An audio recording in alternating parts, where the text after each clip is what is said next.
¿Qué tal? Muy buenas tardes tengan todos ustedes. Nos da mucho gusto recibirlos una vez más en el Instituto Nacional de Estudios Históricos de las Revoluciones de México, desde luego con un saludo muy cordial de Pedro Salmerón, titular de la dependencia. Saludamos también a las personas que virtualmente nos siguen a través de Periscope de Twitter, esperando que esta conferencia sea de su interés y por supuesto que se vayan a nuestro canal de YouTube para ver las siguientes conferencias. Se ha desmayado el Periscope. Bien, hoy tenemos una nueva sesión del curso Movimientos Políticos y Sociales de México en el siglo XX. Tenemos la asistencia, la presencia del doctor Pablo Yankelevich, nuestro invitado el día de hoy, y haré lectura de su semblanza curricular para que ustedes se formen un panorama de los invitados que traemos aquí a la sede del instituto. El doctor Pablo Yankelevich es doctor en estudios latinoamericanos por la Universidad Nacional Autónoma de México. En la actualidad es profesor investigador por el Centro de Estudios Históricos del Colegio de México. Forma parte del Sistema Nacional de Investigadores de CONACYT y es miembro de la Academia Mexicana de Ciencias. Funge también como director de la revista Historia Mexicana, es una revista muy importante en el ámbito de la historia, y de la colección Historias Mínimas que edita el Colegio de México junto con la editorial Turner. Sus campos de especialización son la historia política contemporánea de América Latina, la Revolución Mexicana, los exilios y los refugios políticos en América Latina, así como la historia de la migración en México. Ha impartido clases, seminarios, conferencias en diversas universidades de México, de América Latina, Estados Unidos y Europa. Es autor de más de un centenar de artículos en revistas y capítulos de libros y también de una treintena de obras de libros. Vamos a destacar los siguientes títulos: Miradas australes, propaganda, cabildeo y proyección de la Revolución Mexicana en el Río de la Plata. Orgullosamente es una publicación del INER 1997, agotada por supuesto, pero la pueden consultar en nuestra biblioteca. Otro libro, México, País de Refugio, la experiencia de los exilios en el siglo XX, editada por el INA y Plaza y Valdés en 2002. La Revolución Mexicana en América Latina, publicada por el Instituto Mura en 2003. Migración y racismo. Es una lectura que deberíamos tener actualmente en día en función de las olas migratorias de América Central. Migración y racismo, contribuciones a la historia de los extranjeros en México, editada por el Colegio de México en 2015, y finalmente, en colaboración con Tomás Peras Bejo, la obra Raza y Política en Hispanoamérica, editada por Bonilla Artigas, el Colegio de México y Iberoamericana. Es una edición de 2017. La tarde de hoy, ya como habrán visto a través de la semblanza de Pablo Yankelevich, abordará la influencia, la irradiación ideológica de la Revolución Mexicana en América Latina. Lo recibimos con un aplauso. Muy amables.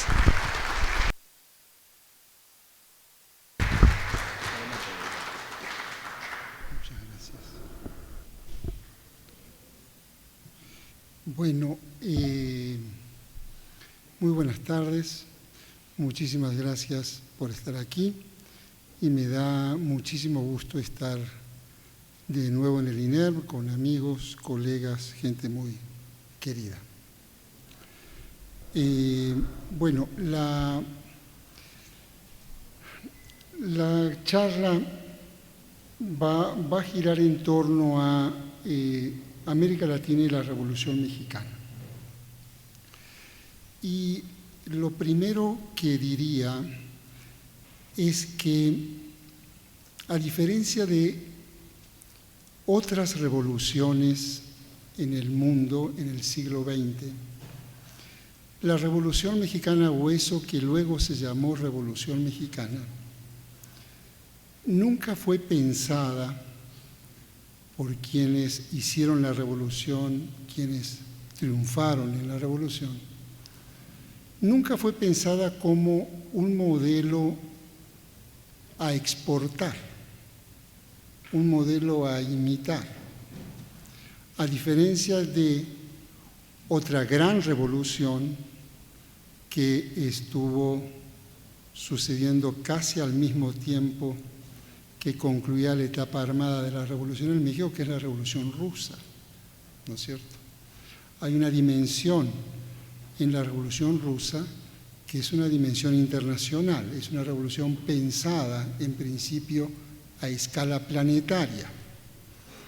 Y muchas otras revoluciones de matriz marxista de izquierda, la más cercana a nosotros es la Revolución Cubana, que también tuvo una beta, una matriz de exportación de este modelo. El caso mexicano no fue así. Sin embargo, lo interesante es el impacto que esta revolución tuvo en América Latina y cómo lo tuvo, por qué lo tuvo. Y sobre esto es lo que me interesaría hablar en los siguientes minutos. Uno de los grandes problemas que enfrentó la Revolución Mexicana fue lo que hoy llamaríamos, por ponerle un nombre moderno, pero no era así, un bloqueo informativo. Las redes de información eran un poquito más primitivas que hoy y básicamente eran cables de prensa, fotografías, todavía no había radio, pero sí comenzaban el cine, sobre todo el cine mudo. ¿Sí? Estamos hablando de 1910, hace más de 100 años. Bien, el primer problema que enfrentó la revolución, sobre todo la revolución carrancista, que fue la facción de la revolución que advirtió este problema y que desde un primer momento pensó en un diseño de política exterior de la revolución, a pesar de que solo estaban en febrero de 1913. No se sabía muy bien qué iba a pasar, pero Carranza comprendió muy rápidamente desde el Plan de Guadalupe, que la guerra había que ganarla en los campos de batalla de México. La guerra se iba a librar aquí, en este suelo. Pero para que el triunfo fuera realmente de verdad, ese triunfo tenía que contar con la aprobación de los principales poderes mundiales, de las principales naciones del mundo. Si no, iba a ser muy difícil sobrevivir. Entonces había que luchar tanto en el frente interno como en el mundo. Y el mundo era mucho más chico de lo que es hoy.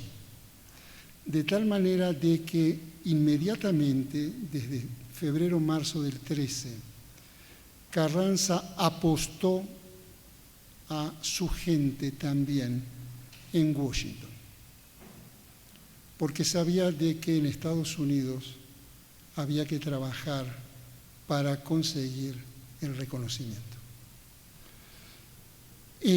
A lo que voy es a lo siguiente. Desde muy temprano hay un horizonte de política exterior y hay una comprensión de que México está en el mundo, ¿sí? Y que la relación de México con ese mundo era importante también para ganar la guerra. Lo que advierte Carranza muy tempranamente es de que las imágenes, en el sentido amplio de las palabras, no solo la imagen iconográfica, las ideas que empiezan a circular en el mundo alrededor de lo que está pasando en México, es la idea de un México bárbaro, barbarizado, en donde la gente se asesina sin ningún motivo y que este México es necesario volver a ponerlo en orden, y que curiosamente esa vuelta al orden venía asociada a una intervención norteamericana. ¿Sí? Era la imagen de un México que se desbarrancaba en una sucesión interminable de batallas y de crímenes, ¿sí? Y de que esto había que poner orden. ¿Por qué circulaban estas noticias? Bueno, entre otras cosas, porque los cables informativos eran cables que salían básicamente de agencias norteamericanas. Entonces uno agarraba un periódico en Río de Janeiro, o lo agarraba en París, o lo agarraba en Buenos Aires, y las imágenes eran estas, ¿sí? Una nación que se estaba desintegrando en una espiral de violencia incontenible. De tal manera de que Carranza advirtió de que había que hacer algo, aunque sea modestamente, para tratar de frenar esto y tratar de instalar alguna otra idea, la idea de qué es lo que se quería construir, qué es lo que se quería destruir con la revolución y qué es lo que se quería construir con la revolución. Bueno, esto toma, digamos, una serie de momentos. Yo voy a hacer referencia a algunos poquitos de ellos. Pero hay un primer momento en donde México aparece en la prensa, y es el momento del asesinato de Madero. Ese es un país en donde se ha producido un magnicidio de Madero y su vicepresidente. Se podrán imaginar el impacto de esta noticia, porque es una noticia que sucede solo 3 años después de un enorme festival que fue el centenario y el festejo básicamente de la estabilidad y el orden de don Porfirio. Solo 3 años más tarde, no solo don Porfirio no está, sino que el presidente electo fue asesinado. El segundo momento, y aquí sí empieza a entrar América Latina, claramente, es la invasión norteamericana a Veracruz. Es un momento complicado porque están los marinos norteamericanos ocupando Veracruz, y porque el presidente norteamericano echa a andar un mecanismo de mediación diplomática que se llamó el ABC. El ABC fue un grupo integrado por 3 gobiernos: Argentina, Brasil y Chile. Es un bloque que no tuvo demasiada suerte, pero es un bloque diplomático que se crea a finales de los años 10 y que tiene que ver básicamente con una política tendiente a la mediación y a la resolución de los conflictos por vía de la negociación. En el año 14, el presidente Wilson convoca al ABC para que medie en el conflicto entre México y Estados Unidos. Esta no va a ser una conferencia sobre el ABC fracasó, por supuesto no podía más que fracasar por razones que luego podemos ver, pero lo importante es lo siguiente: la presencia del ABC en el conflicto mexicano potencia, para empezar, dispara y luego potencia e instala a México, al caso México, en América Latina. ¿Sí? México empieza a aparecer en la opinión pública latinoamericana porque hay naciones latinoamericanas que están de alguna manera actuando diplomáticamente. Entonces México comienza a ser primera plana en las notas, ¿sí? Independientemente de lo que decía, pero ya es noticia, ¿sí? Bien, hay un tercer momento que es el final de la guerra, y la Constitución del 17. Ese es el triunfo del carrancismo y la Constitución del 17.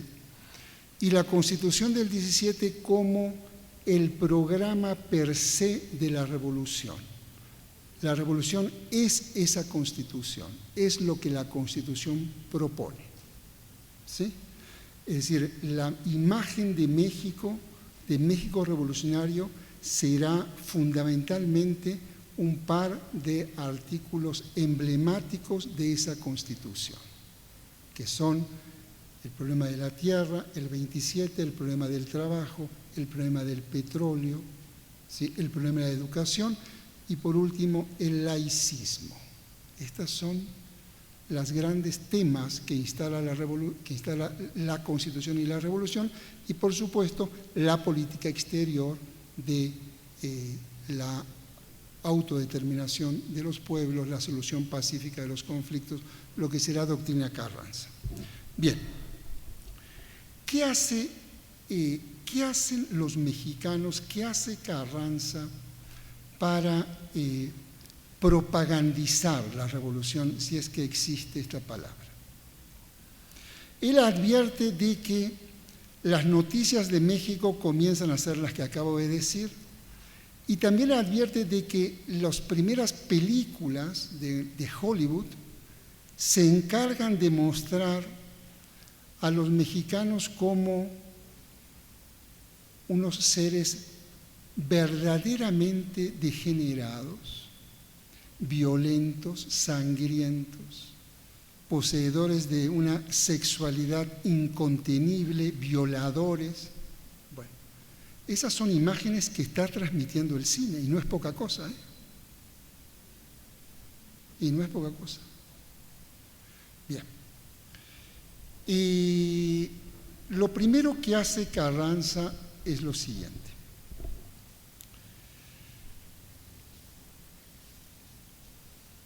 En 1915, tras la derrota del villismo, Carranza decide apostar en América del Sur nada más ni nada menos que a Fabela. Fabela es uno de los arquitectos de la política exterior mexicana. Es decir, apuesta a su mejor hombre en política exterior en América del Sur.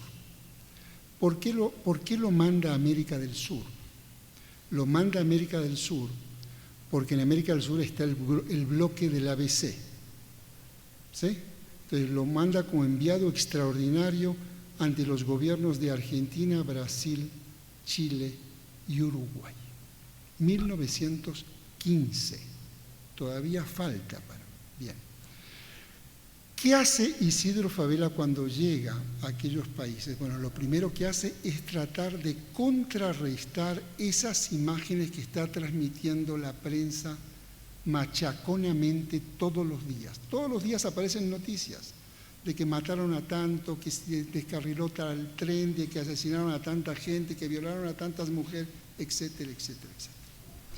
Lo primero que hace Isidro Fabela es tratar de detectar cuáles son los principales aliados con los cuales México podría contar en aquel entonces, en el entendido de que los gobiernos de aquellos países no eran particularmente simpáticos a los revolucionarios mexicanos, en todo caso eran particularmente simpáticos a don Porfirio, eran gobiernos similares a don Porfirio.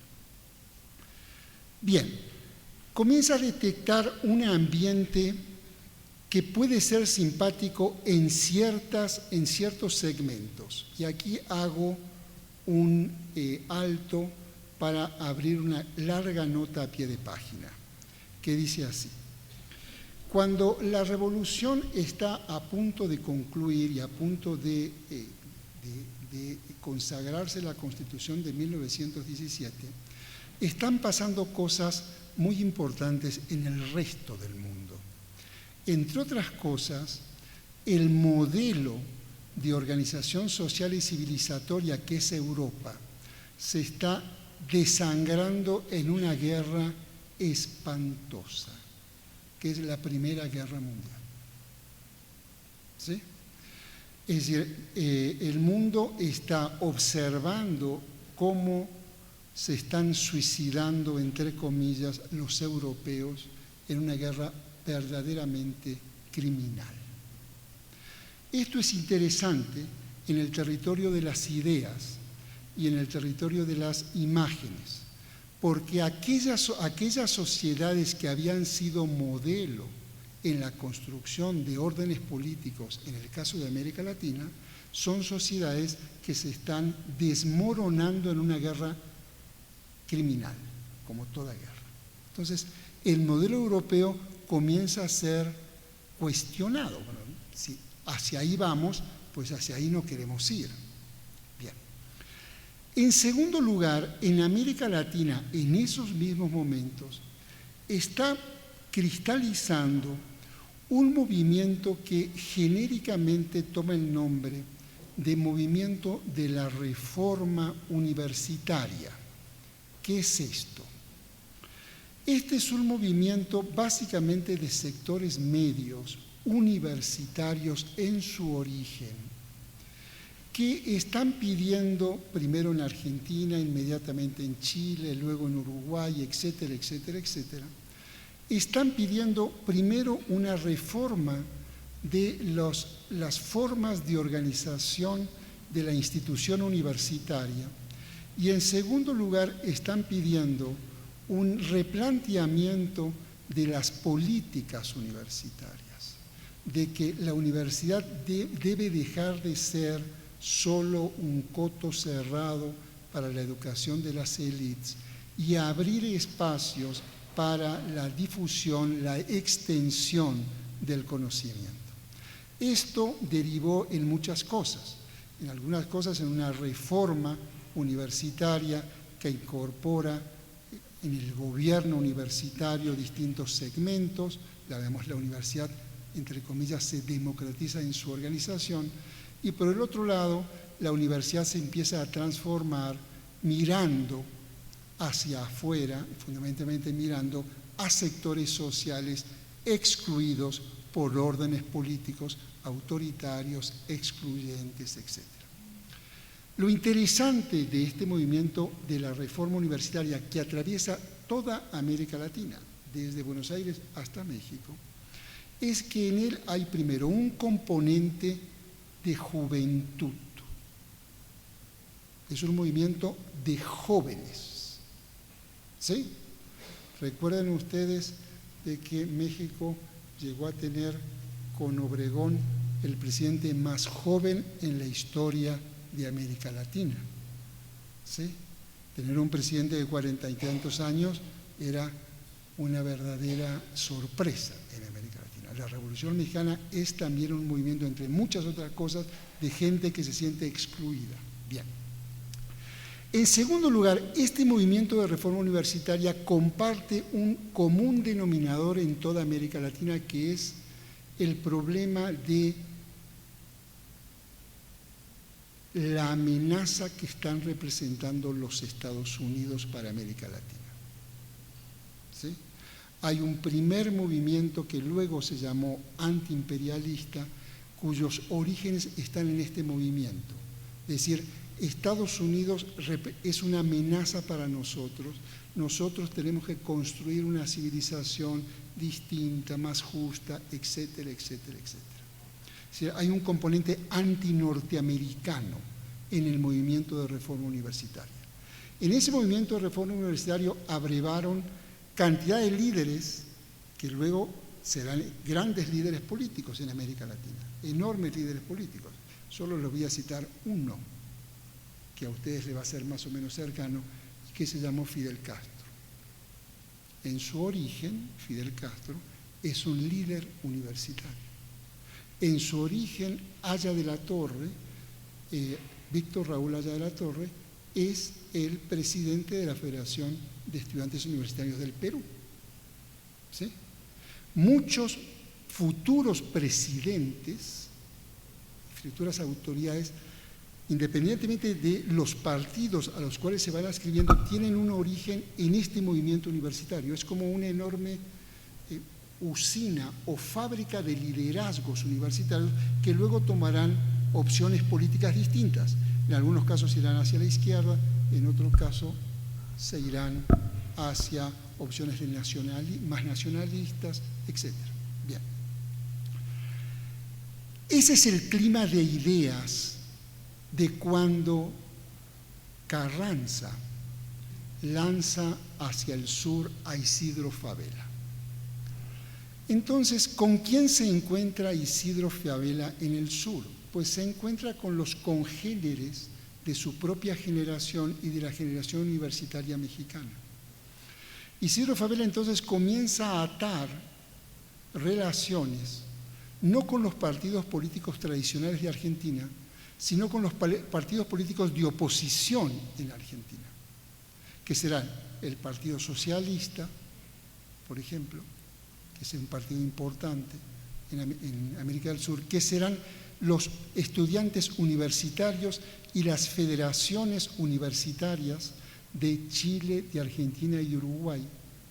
Isidro Fabela es el correo, literalmente el correo, porque en la valija de Isidro Fabela, en la valija diplomática de Isidro Fabela, van cartas y comunicados, porque Isidro Fabela va a Chile y en Chile abre la maleta y entrega correos, ¿sí? Es decir, anuda o empieza a anudar relaciones entre las federaciones de estudiantes universitarios. Isidro Fabela intenta contactos con la prensa, ¿sí? Entrevistas con la prensa. Y finalmente, Isidro Fabela es el gran incómodo en los sectores, digamos, de la política tradicional en Argentina, porque es el responsable de que el tratado del ABC, que era un tratado diplomático que fue firmado por los presidentes de estos países, nunca fuera ratificado por el Congreso argentino. Y entre las motivaciones de esa nunca ratificación estuvo el lobby de Isidro Fabela en el Congreso explicando el papel intervencionista a favor de la postura norteamericana que jugaron los delegados, sobre todo el delegado argentino, en la negociación del ABC en Niagara Falls. Es decir, Isidro Fabela fue un armador muy importante para inclusive la propia política interna argentina de desarmar ese bloque que jugó, digamos, no muy derechamente en su mediación. Bien, Isidro Fabela fue el primer enviado, pero le siguieron muchos más. Yo no voy a tener tiempo de hablar de todos ellos, pero sí quiero detenerme en algunos, porque inmediatamente después de Isidro Fabela, el presidente Carranza instituye en el Servicio Exterior Mexicano la figura de attaché universitario, así como hay un agregado comercial, un agregado militar. Él crea la figura de los agregados universitarios. ¿Quiénes son los agregados universitarios? Son estudiantes universitarios mexicanos que son puestos en posiciones, entre comillas, diplomáticas en las principales capitales de América Latina. ¿Sí? Algunos de ellos a ustedes les va a sonar, que además está bastante de moda en este momento que estamos viviendo en México, que es uno de los poetas preferidos de nuestro presidente, que es Carlos Pellicer. Carlos Pellicer fue, cuando era un joven estudiante universitario, fue el agregado diplomático de México en Bogotá y en Caracas. ¿Sí? Hay otro que a lo mejor le suena un poquito menos, pero que llegó a ser canciller. Luis Padilla Nervo, el sobrino de Amado Nervo, fue el agregado, el attaché universitario de México ante los gobiernos de Argentina y Montevideo. ¿Qué hicieron los attaché? básicamente hicieron bastante lío. Tanto lío que en el caso de Carlos Pellicer fue expulsado de Colombia, y Carlos Pellicer es uno de los responsables de la organización de la Federación de Estudiantes Colombianos, Universitarios de Colombia, y luego será uno de los promotores de la Federación de Estudiantes Universitarios Venezolanos. Estas cosas son importantes y ahora ustedes van a comprender por qué. Bien, entonces están las figuras de los attachés universitarios, pero luego Carranza, que no era ningún tonto, descubrió, con la ayuda de Isidro Fabela, de que si había que revertir la imagen de país bárbaro y criminal, ¿sí?, ¿qué mejor representante de México que los poetas y los grandes intelectuales?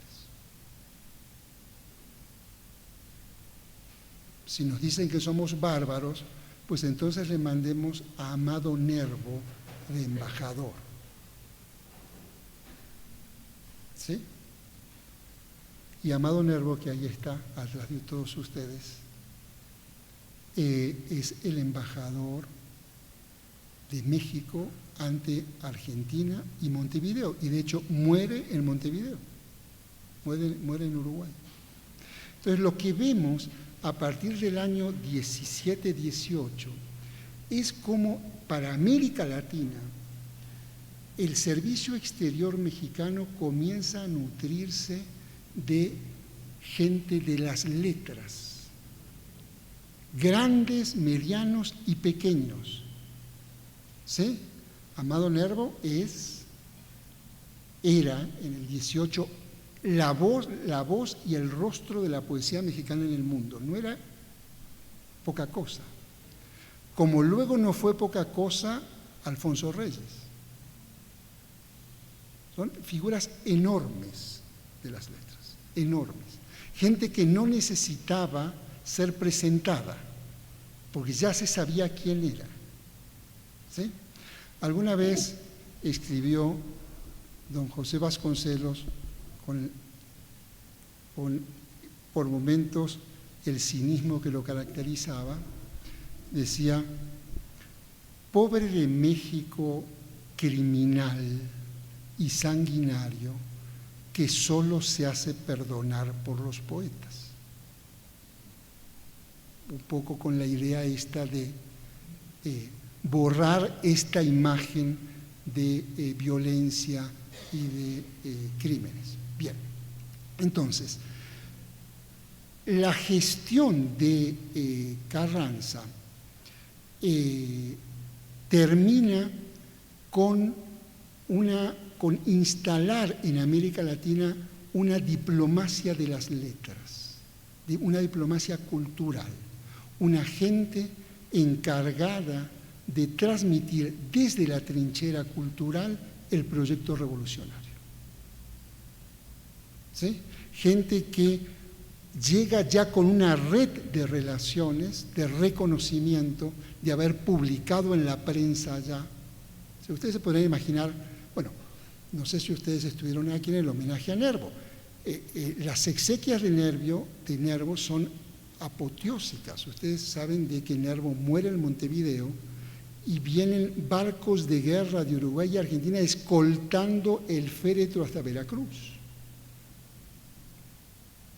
Son exequias, nunca ningún poeta tuvo exequias de esa magnitud. ¿Sí? Son, digamos, exequias de Estado brindadas por otros estados. ¿Sí? Bien.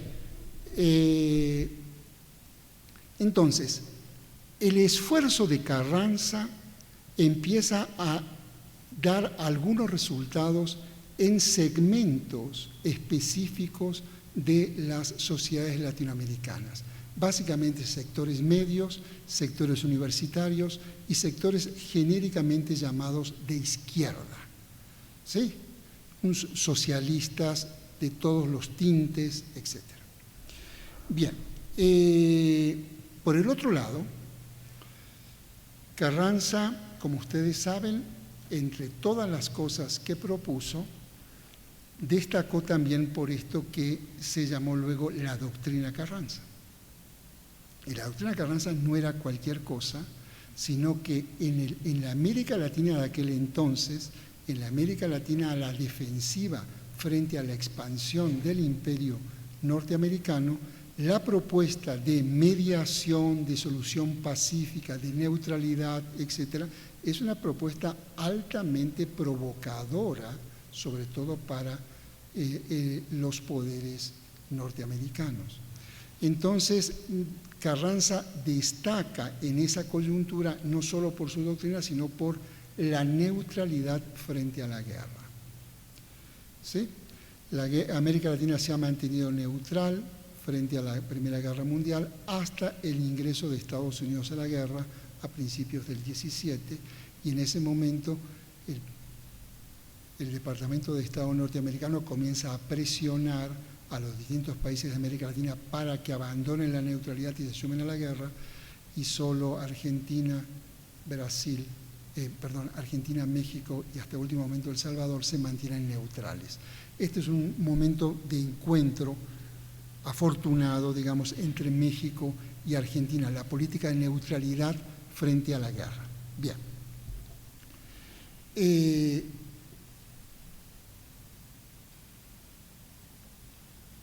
Si México comienza a gozar de algún prestigio gracias a la labor de la diplomacia cultural,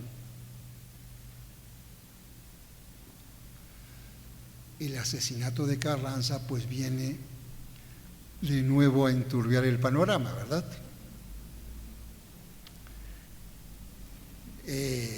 ¿Qué clase de revolución es esta en donde ahora mataron a Carranza? Bien, la labor de remontar este hecho y la labor de definitivamente instalar a México en América Latina le corresponde al gobierno de Obregón, pero básicamente le corresponde a una figura enorme de ese gobierno que se llamó José Vasconcelos.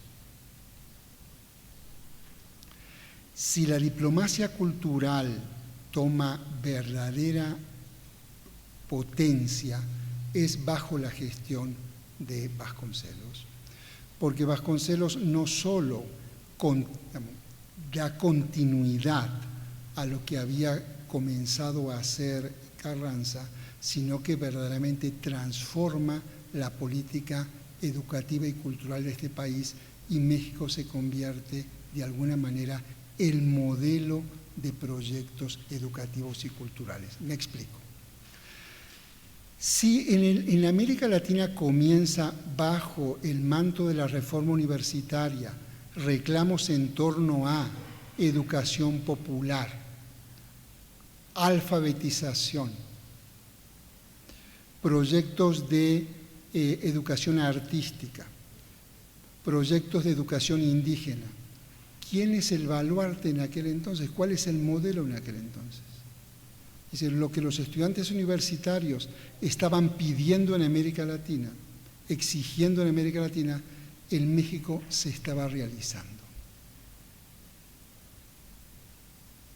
¿Sí?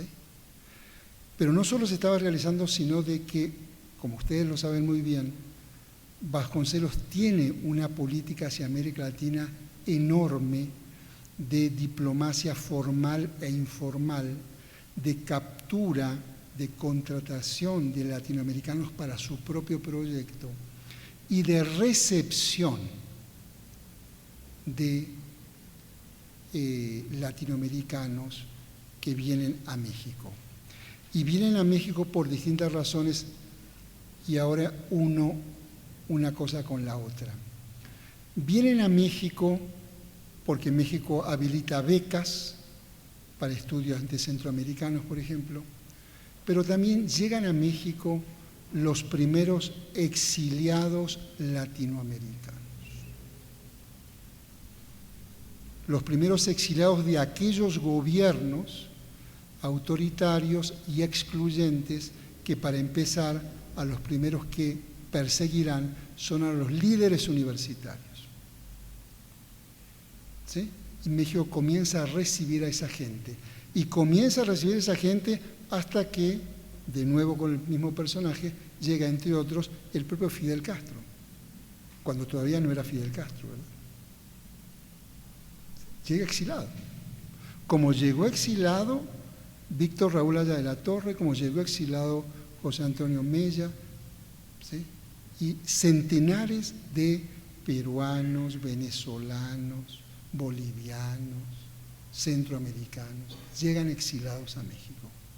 Esto es central a la hora de tratar de explicar cuál es la imagen o cuál es la percepción o cuál es la proyección de la Revolución Mexicana en América Latina. Porque llegan en un México muy peculiar, que es el México de los años 20 y el México de los años 30. Luego llegarán muchos otros exilados, ¿verdad? Bien, pero llegan en el México de Obregón, en el México de Calles y luego en el México de Cárdenas. ¿Sí? Y lo que viven acá, la experiencia que viven acá, marcará en buena medida muchos de sus proyectos a la hora del retorno a sus países. ¿Sí? Entonces, de alguna manera, cuando vemos cuál es la proyección de la Revolución Mexicana en América Latina, esta proyección viene de la mano, por un lado, de esta política exterior, ¿sí? Pero por la otra mano, por la recepción de exilio y por el retorno de ese exilio y lo que sucedió a la hora de volver. ¿Sí?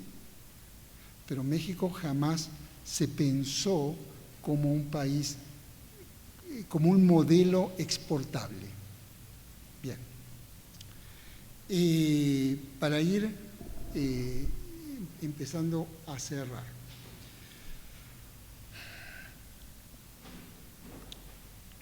El definitivo encuentro y feliz encuentro entre la generación de la reforma universitaria y México, vamos, quien hace de bisagra es la gestión de Vasconcelos.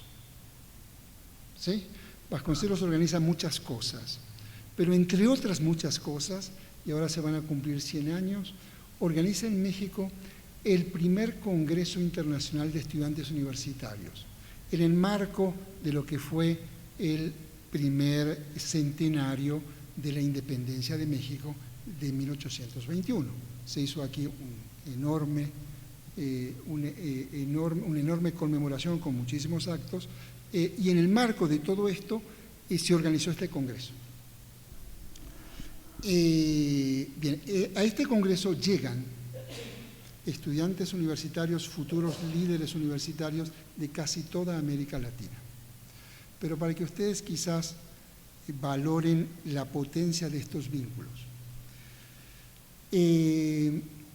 Entre otros delegados universitarios, eran jóvenes estudiantes, estamos en 1921.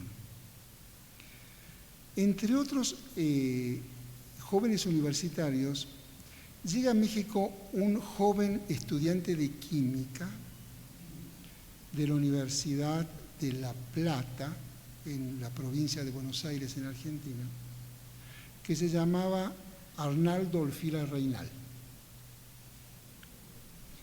Quizás a ustedes no les diga mucho Arnaldo Orfila Reynal hasta que les explique lo siguiente.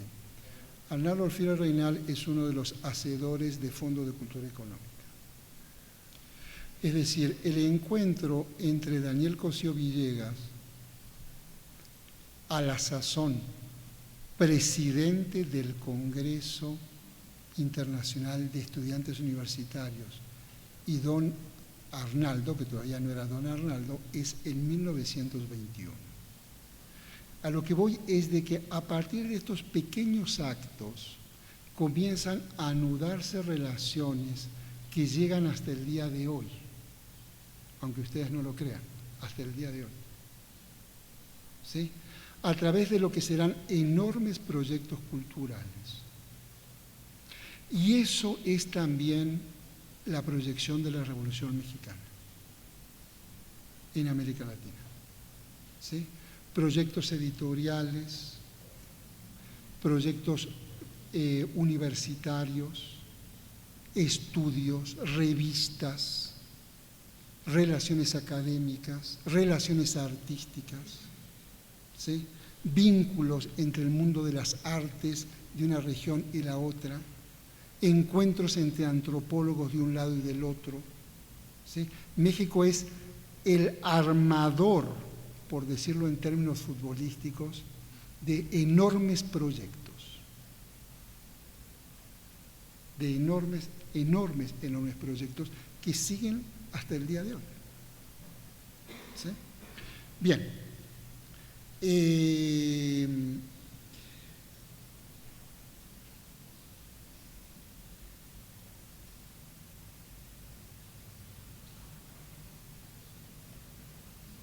Yo diría un par de cosas más.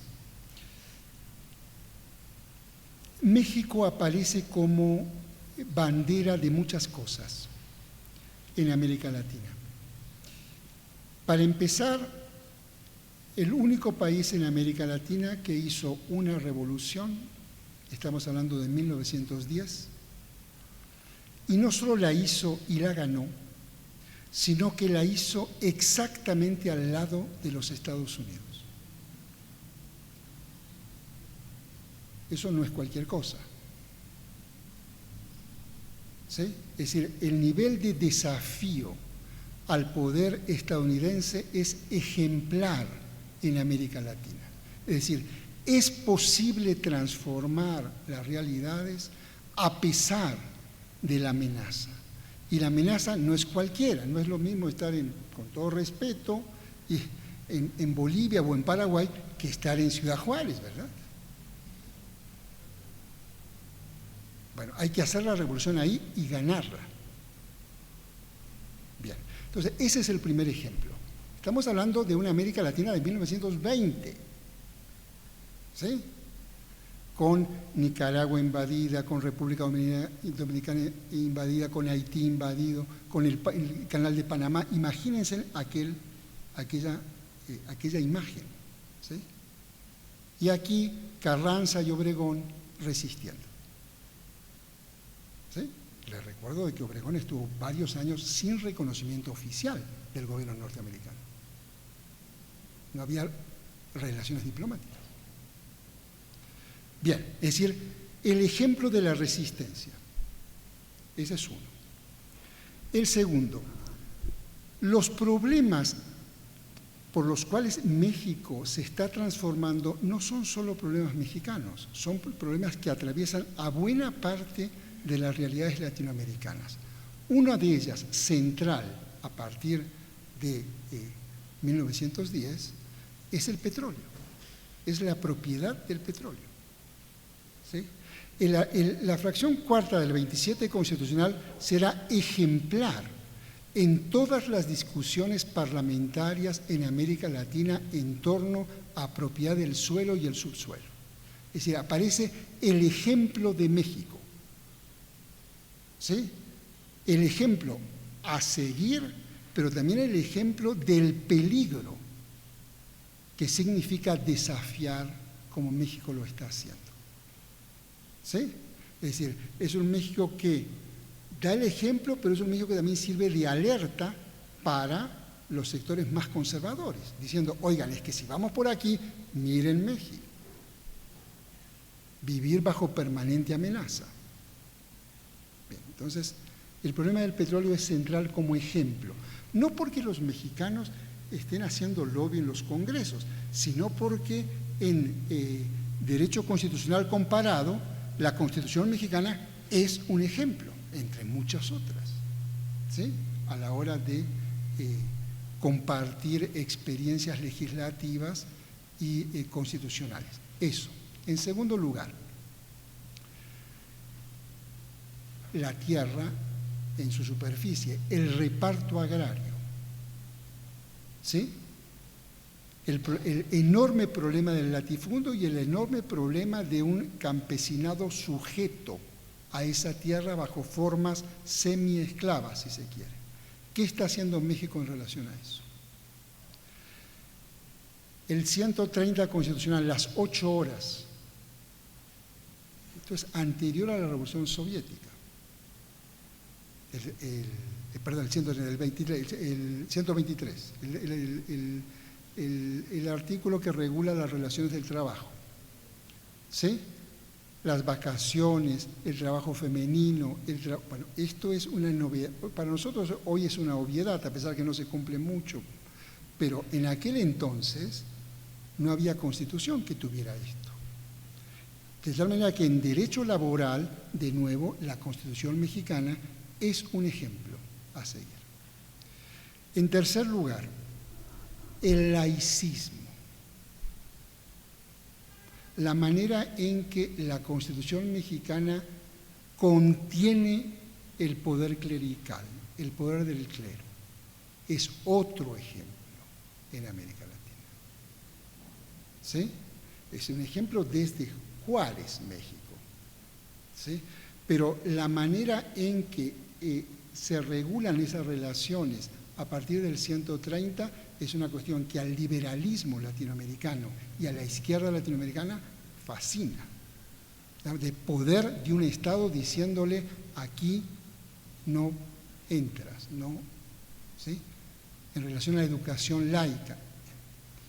Este es otro asunto central. Otro asunto, el tercero constitucional, educación. ¿Sí? Educación y los proyectos educativos. Es decir, la potencia y la riqueza de la imaginación mexicana, de la imaginación, digamos, vasconceliana, tratando de expandir hasta donde se pueda no solo la educación básica, sino las más diferentes formas de expresión artística. ¿Sí? El muralismo mexicano, ¿sí? La música mexicana, las escuelas de artesanías mexicanas. ¿Sí? Esto hoy no nos puede llamar mucho la atención. En aquel entonces eran verdaderos hitos por su novedad. ¿Sí? Ustedes recuerden que Vasconcelos trae aquí a profesores latinoamericanos. Estos profesores luego volverán a sus países. ¿Sí? Y esa es la imagen que está dando vueltas de que es posible hacer esto porque en México se está haciendo. ¿Sí? Bien. Si en la historia mexicana del siglo XX la gestión del presidente Lázaro Cárdenas es un momento, digamos, de absoluta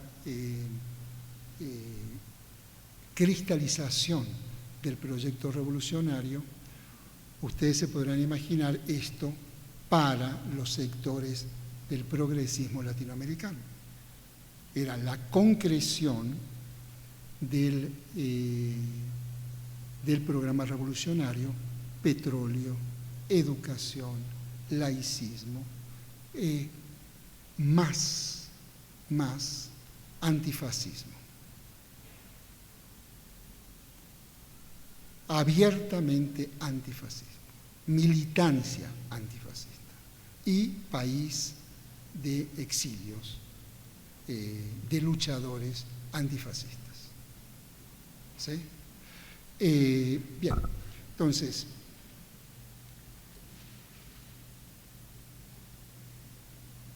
algunas cosas cambian, algunas cosas se moderaron en la historia mexicana. Lo que siguió de Cárdenas comenzó a tomar rumbos diferentes, etcétera, pero hay en el espacio latinoamericano ciertas constantes, ciertas cosas que han sido cultivadas y que permanecen hasta la fecha. ¿Sí?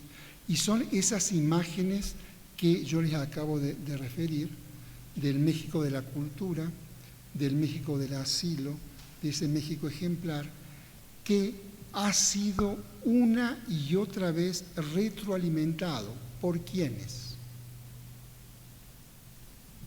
¿Por quiénes? Por las olas de exilios que han pasado por este país. Porque la cosa no se acabó con Cárdenas, en realidad empezó con Cárdenas. ¿Sí? Porque luego vinieron los exilios los republicanos españoles, los exilios antifascistas, todos los perseguidos centroamericanos, luego los sudamericanos, ¿sí? Luego la Revolución Cubana, que entre otras cosas salió de acá, en un bote, ¿verdad? ¿Sí? Bien. Toda esa gente que pasa por México alimenta esa idea de México. ¿Sí? Y a pesar de que de las altas y las bajas que tienen las políticas, han tenido las políticas exteriores de los gobiernos mexicanos hacia América Latina, esta idea está instalada en sectores importantes de las sociedades latinoamericanas, en sectores que no tienen que ver necesariamente con la diplomacia, pero sí tienen que ver con el mundo de la cultura, con el mundo de la educación, con el mundo de las artes, ¿sí? Y con el mundo común y corriente de millares, pero millares de latinoamericanos que vivieron en México y luego se fueron y luego volvieron porque se dieron cuenta de que no pueden vivir sin México o que viven aquí y allí. No sé si me entienden. Las mejores imágenes de México es la de la gente que ha vivido acá y que luego se va y vuelve o tiene sus hijos acá y tiene familias en todas partes. ¿Sí? Bien, y eso tiene que ver con la política de México, con una política exterior de México, pero básicamente creo que tiene que ver con la sociedad mexicana, con los mexicanos. Ni modo. ¿No? Así son. ¿Sí? ¿Sí, sí? Al margen de quién es el embajador, quién es el presidente, hay una cuestión que funciona, digamos, por abajo, y es muy potente, pero muy potente. ¿Sí? Pero muy potente. Es decir, si no ustedes, no sé, ¿por qué razón el 15 de septiembre a la noche en Buenos Aires se da el grito ante miles de personas? ¿Quiénes son esas miles de personas? No son mexicanos, ¿eh? Es gente que tuvo alguna vinculación con México. ¿Sí? Entonces, hay un mundo de relaciones que pasa por el lado efectivamente de lo político. Hay un México que impactó en programas políticos en América Latina. Es fácil reconocer, por ejemplo, la presencia de México en el programa del APRA peruano. Es fácil reconocer la presencia de México en los imaginarios de los primeros castristas, en los imaginarios de los fidelistas, digamos, del grama que sale de México. Es posible reconocer la presencia de México en el programa de la primavera guatemalteca de los gobiernos de Arévalo y Arbenz, en el 44 al 54. ¿Sí? Es posible reconocer presencia mexicana en políticas indigenistas en el área andina, en Perú y en Bolivia, ¿sí? Por la vía de antropólogos políticos que están circulando. Entonces, ahí hay presencia mexicana. Esa es proyección de la Revolución Mexicana. Imaginarios de que es posible hacer ciertas cosas. Pero también por debajo, en realidad en la vida de todos los días, está la presencia mexicana. Y yo creo que está la presencia mexicana en la sangre de la cantidad de gente que ha pasado por acá, que ha tenido hijos por acá, que se ha reproducido por aquí, y que se va y vuelve, y los hijos vuelven, etc. ¿Sí? Entonces yo con eso cerraría y ya son más de una hora y abrimos las preguntas. ¿Sí?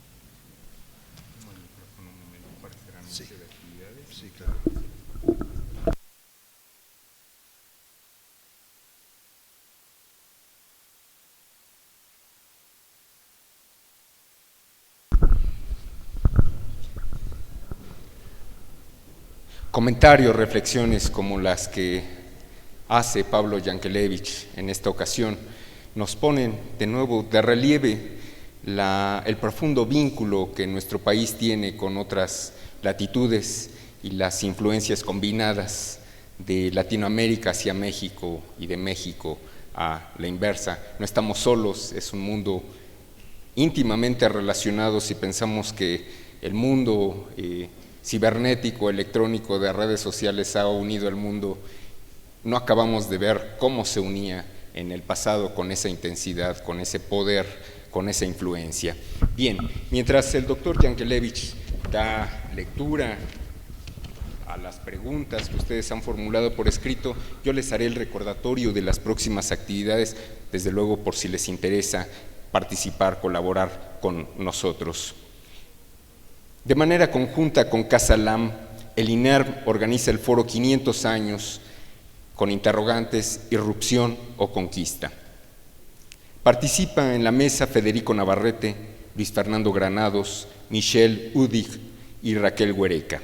La cita es el próximo lunes 24 de junio a las 7 de la noche en Casa LAM, ubicada en Avenida Álvaro Obregón número 99, Colonia Roma Norte, en la Ciudad de México. Están cordialmente invitados, es una extensión de nuestras actividades en colaboración con Casa LAM, y lo mejor de todo es que no hay actividad aquí, así que se pueden ir libremente a Casa LAM, siempre y cuando, por supuesto, regresen al día siguiente a la conferencia de curso. Y efectivamente, el martes 25 de junio vamos a dar continuidad al curso Movimientos Políticos y Sociales en México, con la participación de la doctora Rosa María Valles, adscrita a la Universidad Autónoma del Estado de Hidalgo. Ustedes la conocen, es una excelente conferencista, feminista por vocación, y va a abordar el desarrollo de los congresos feministas en Yucatán en 1916. Es un acontecimiento, es un antecedente muy importante de estas demandas de las mujeres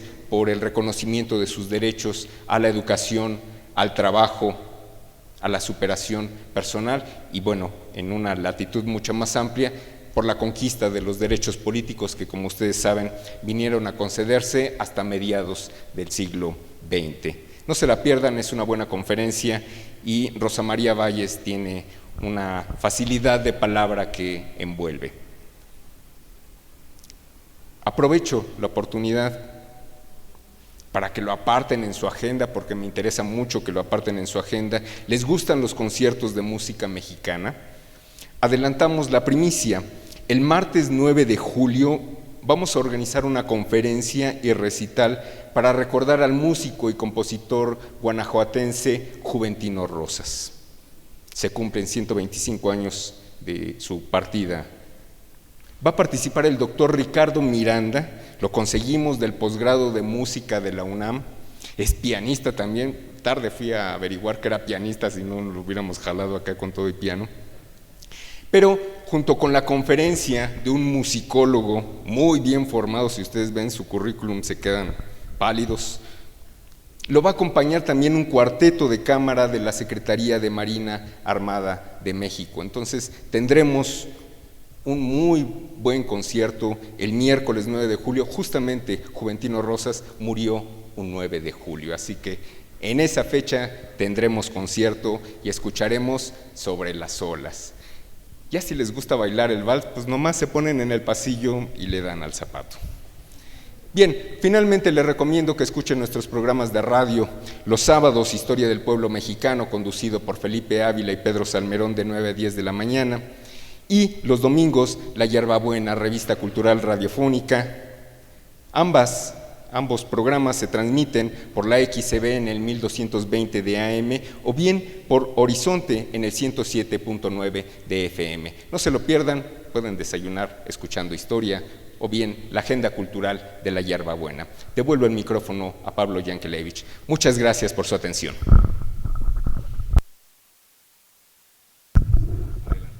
Nutrido programa, ¿no? Bueno, oigan, pues voy a necesitar como otra hora para empezar a contestar.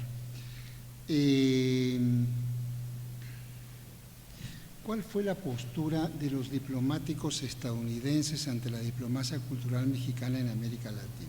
Bueno,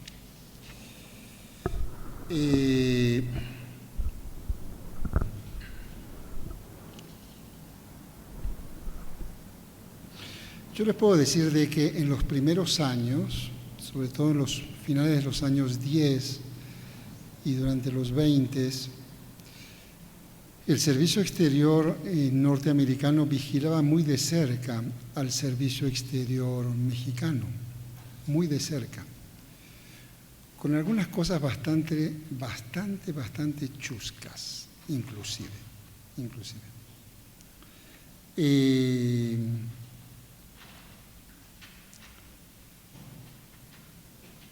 Todo personaje mexicano que se embarcaba hacia el sur era de alguna manera seguido por los distintos servicios de inteligencia norteamericanos. ¿Por qué? Porque no había ruta, entre otras cosas, no había ruta de conexión directa con el sur. Para viajar a América del Sur, ustedes tenían que ir a Nueva York y de Nueva York bajar a Río de Janeiro.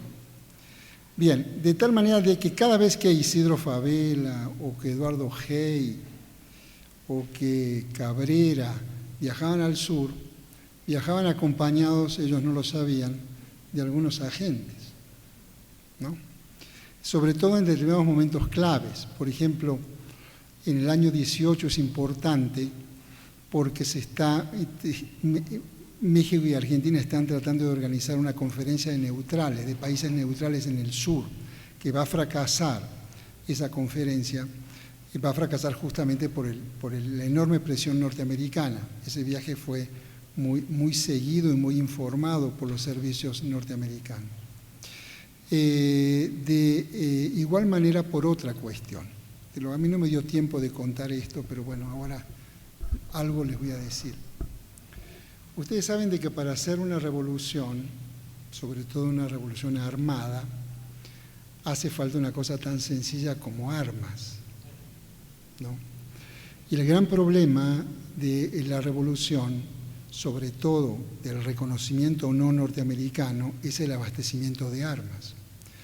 Porque como ya deben haber escuchado aquí, las armas europeas están bloqueadas porque hay una guerra en Europa, hay una primera guerra mundial, de tal manera que las armas alemanas no pueden llegar porque, entre otras cosas, las están usando los alemanes. Entonces, las armas pueden llegar solo de Estados Unidos o pueden llegar de contrabando. Entonces, una parte de esa diplomacia, es decir, el señor Isidro Fabela iba a hacer lo que yo les conté, pero también iba a hacer otras cosas, un poco más incómodas. El general Huerta había comprado armas alemanas. Estas armas nunca llegaron a México y hay una movida diplomática de Carranza, de una diplomacia secreta, de tratar de recuperar estos embarques de armas. Y estos embarques de armas fueron a parar, una parte de estos embarques de armas fueron a parar a Valparaíso, a Chile. Eran armas alemanas que habían sido pagadas por Huerta y que terminaron en el puerto de Valparaíso. Hay varias misiones mexicanas, entre otras Isidro Fabela, pero básicamente el que capitaneó esto fue Eduardo Hey, que luego será Eduardo Hey el canciller de Cárdenas, muchos años después, tratando de recuperar estos embarques de armas. Con bastante dificultad. Finalmente se consigue, pero es una historia un poco rocambolesca como todas estas historias, pero se consigue que estas armas lleguen desde El Salvador. Entonces hay una parte de la diplomacia que tiene que ver con armas, con conseguir armas y conseguir materiales o materias primas para hacer armas. Por ejemplo, pólvora, por ejemplo, azufre. Conseguir estos materiales para fábricas de armas en México. Una parte de esa diplomacia tiene una cosa cultural muy bonita, ¿no? Y hay otra parte que son encuentros un poco más oscuros con traficantes de armas para ver si podemos recuperar estas armas. Es decir, lo que les quiero decir con esto, más allá de la anécdota, es la dimensión de la política exterior de esta gente. ¿Sí? Esta gente estaba todavía luchando, la revolución no había terminado, digamos, ¿sí? Y estaban en el mundo operando para este tipo de cosas, lo cual dibuja un horizonte muy interesante en este bando constitucionalista de una batalla que también hay que darla afuera. Bien. Se cerraron, dicen por aquí una pregunta, embajadas mexicanas. Bueno, lo que hace Isidro Fabela primero en Europa, porque antes de ir al sur va a Europa, es limpiar el servicio exterior mexicano de toda huella huertista. ¿Sí? Es el descabezamiento de todo el huertismo en el servicio exterior y el replanteamiento de un nuevo servicio exterior, poner en orden el servicio exterior. Primero lo hace en Europa y luego lo hace en América del Sur. Bueno, hay relaciones diplomáticas de México complicadas con América Latina, con algunos países de América Latina. Para empezar, hay una relación muy complicada con un personaje que es Gómez, Juan Vicente Gómez, que es un enorme dictador venezolano, al cual el secretario de Educación, José Vasconcelos, en un acto público, lo llama cerdo sanguinario. Se podrán imaginar, ¿verdad? Bueno, no solo eso, sino que no solo no lo corren a Vasconcelos, sino que lo nombran secretario de Educación. Bien, entonces, digamos, son momentos complicados en las relaciones diplomáticas, porque estas relaciones se rompen, porque México es un lugar de exilio de los perseguidos de Juan Vicente Gómez. Es uno de los lugares privilegiados del exilio venezolano, hasta mediados de los 30. ¿Sí? Hay otro momento complicado de ruptura de relaciones, con Odría en Perú. ¿Por qué? Porque la embajada mexicana servía de refugio a perseguidos políticos. ¿Sí? Esto incomoda al gobierno peruano, hay una ruptura de relaciones, 32, 33. Es decir, hay momentos de mucha tensión, pero esa tensión tiene que ver justamente con la solidaridad mexicana, con la solidaridad con los perseguidos. ¿Sí? Y hay momentos de franco distanciamiento, porque hay momentos en que los países están en las antípodas. Es decir, cuando Cárdenas en el año 36, 37 es un adalid del antifascismo, buena parte de los gobiernos latinoamericanos son gobiernos fascistas o filofascistas. No hay mucho que conversar ahí. ¿Sí? Entonces hay relaciones que se congelan en buena medida.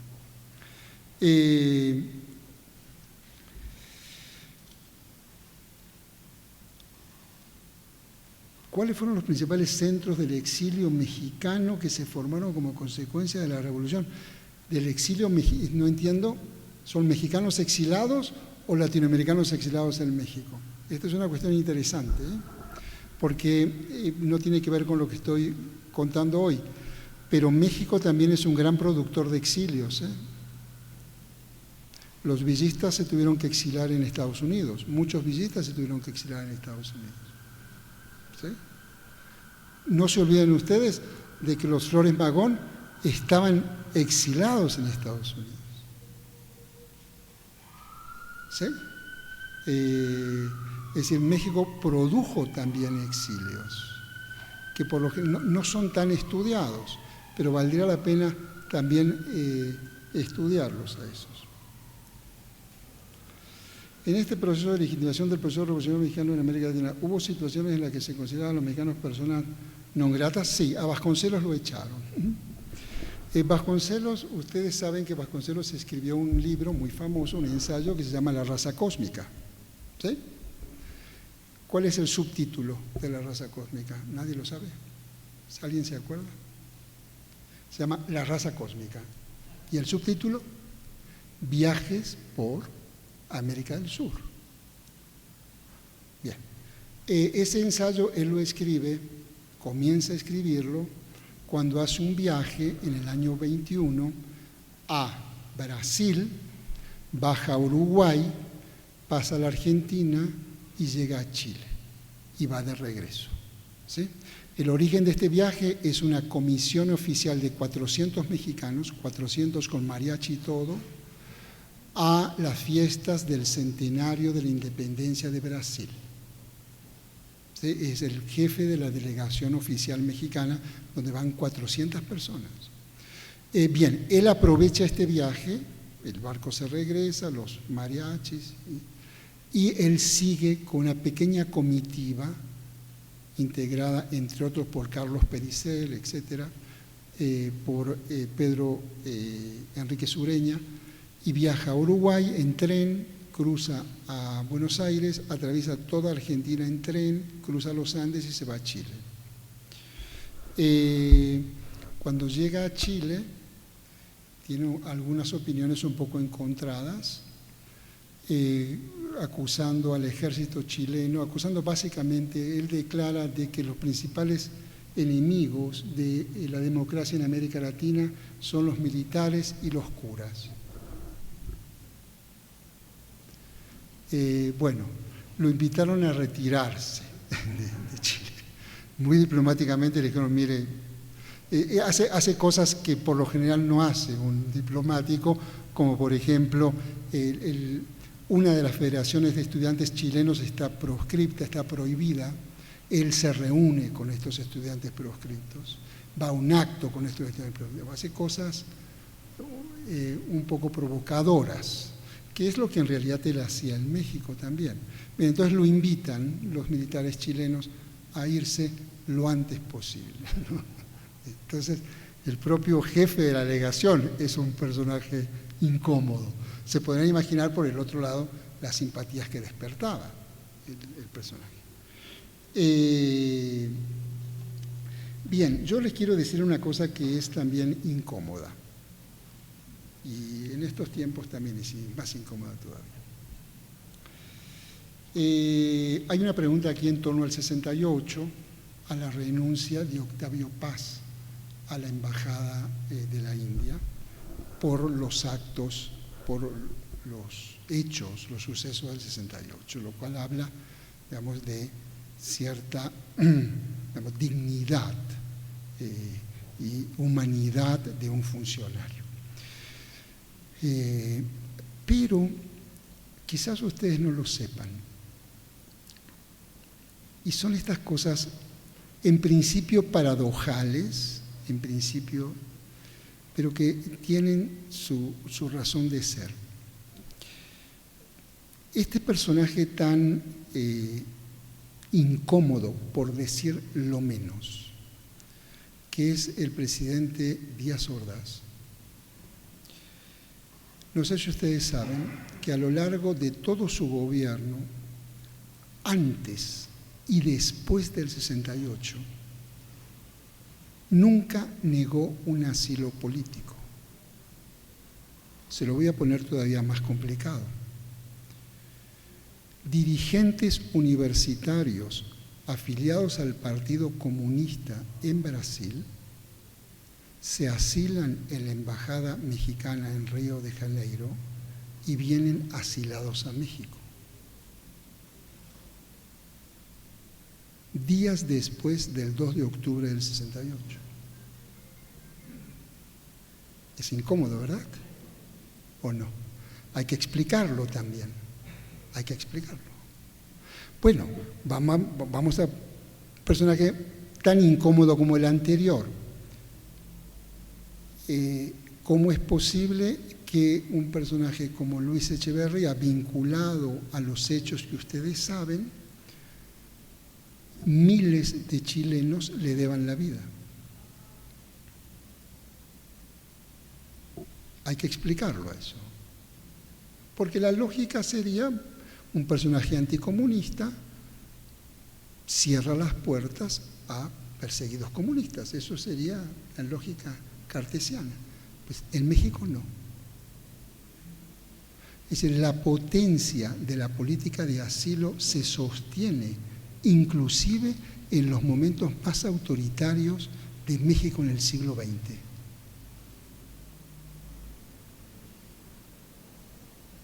El exilio brasileño en México del golpe del 64 llega a partir de al año finales del 64, principios del 65, y hay un segundo momento que es el año 68, que es el momento que coincide con el octubre del 68 acá.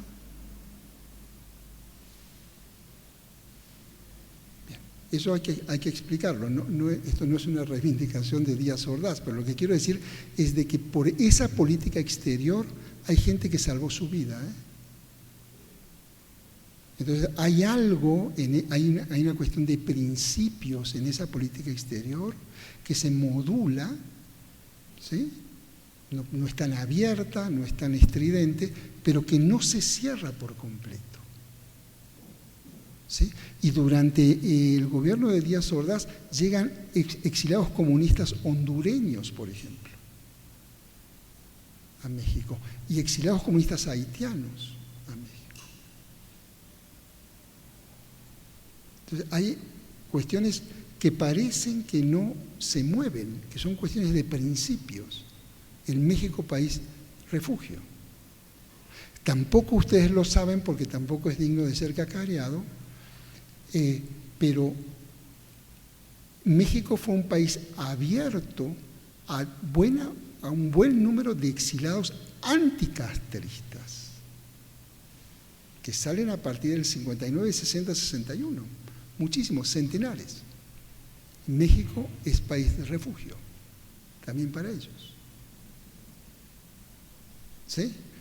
Digo, mucho menos estridente por otras razones, que ahora viene a cuento. A lo que voy es de que hay una serie de principios que llaman poderosamente la atención de la manera en que se sostienen a pesar de lo que está sucediendo en política interna mexicana. ¿Sí?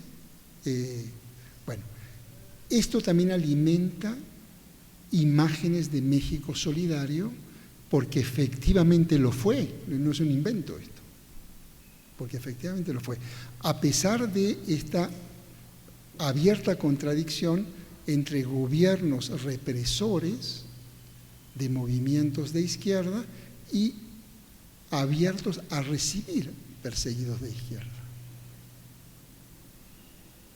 ¿Sí? Este no es el momento de dar explicaciones sobre esto. Hay explicaciones políticas, pero no crean de que esta imagen durante los momentos más duros de México, esta imagen se cerró por completo. Se siguió,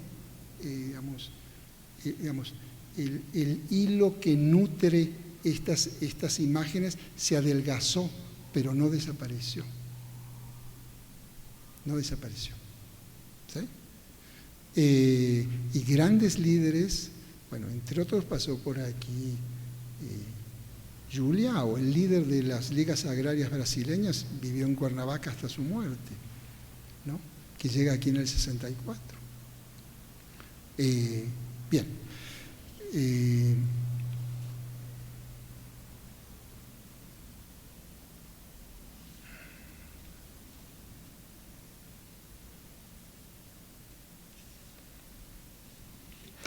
Hay una pregunta sobre, durante la reunión se cerraron legaciones ya.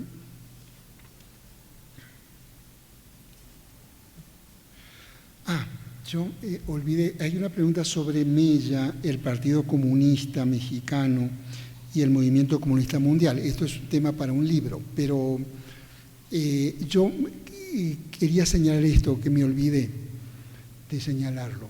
Así como hubo delegados universitarios, hubo poetas, hubo artistas, hubo pintores, en el año de 1926, 27 y 28, aunque ustedes no lo crean, las legaciones mexicanas, algunas legaciones mexicanas en América Latina, más Moscú, más Washington, tuvo una figura que se llamó el agregado obrero. Había agregadurías obreras. ¿Quién pagaba la agregaduría obrera? La pagaba la CROM, la pagaba Morones. En el caso sudamericano hubo en Buenos Aires, hubo en Río, hubo en Colombia. ¿Qué hacían estos líderes obreros? En el caso sudamericano, quien fue nada más ni nada menos que Carlos Gracidas. Carlos Gracidas es uno de los redactores del artículo 123 constitucional, es un constituyente, un líder obrero tipógrafo. Él es enviado por la CROM a América del Sur, y lo que este hombre hace es justamente anudar vínculos en el sindicalismo no comunista y no anarquista.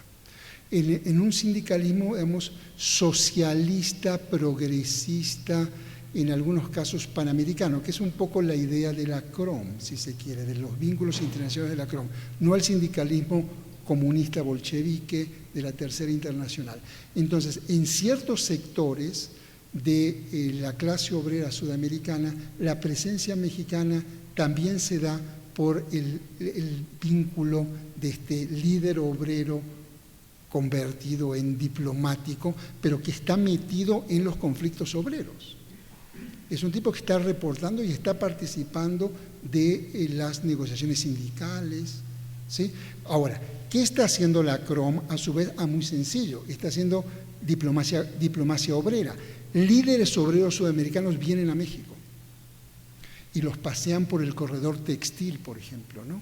Puebla, Veracruz, por las fábricas textiles, o los pasea por las mineras, para que vean cómo viven los trabajadores, cómo se organizan, ¿sí? Entonces, ahí también hay creación de imagen de un México ejemplar, ¿sí? Es la diplomacia de la CROM, pero hay cosas. Bueno, y hay muchas cosas que no tienen que ver con el gobierno, pero sí tienen que ver con las relaciones. Yo les decía, un exilado mexicano en algún momento fue Siqueiros. Siqueiros en algún momento se exila en el sur, primero está en Montevideo, luego está en Buenos Aires, ¿sí? Evidentemente no es un personaje representante del gobierno mexicano, diría que todo lo contrario, absolutamente todo lo contrario.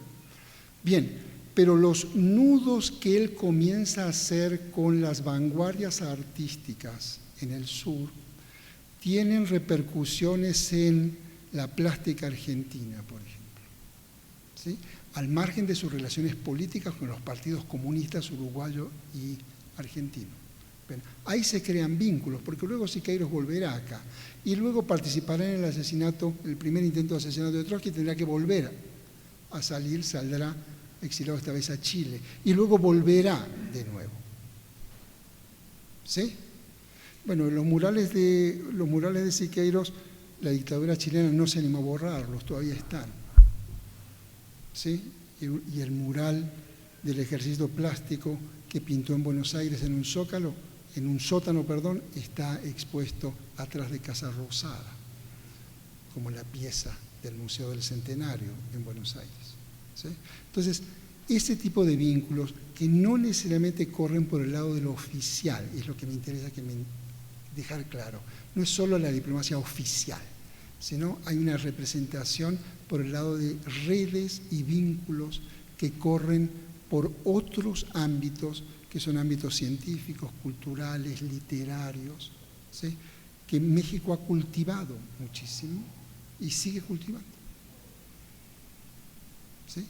Llamémosle en sentido genérico diplomacia cultural, pero no, por lo menos no solo oficial, digamos. ¿Sí? Bueno, hasta aquí llegaría yo porque ya me quedé sin voz.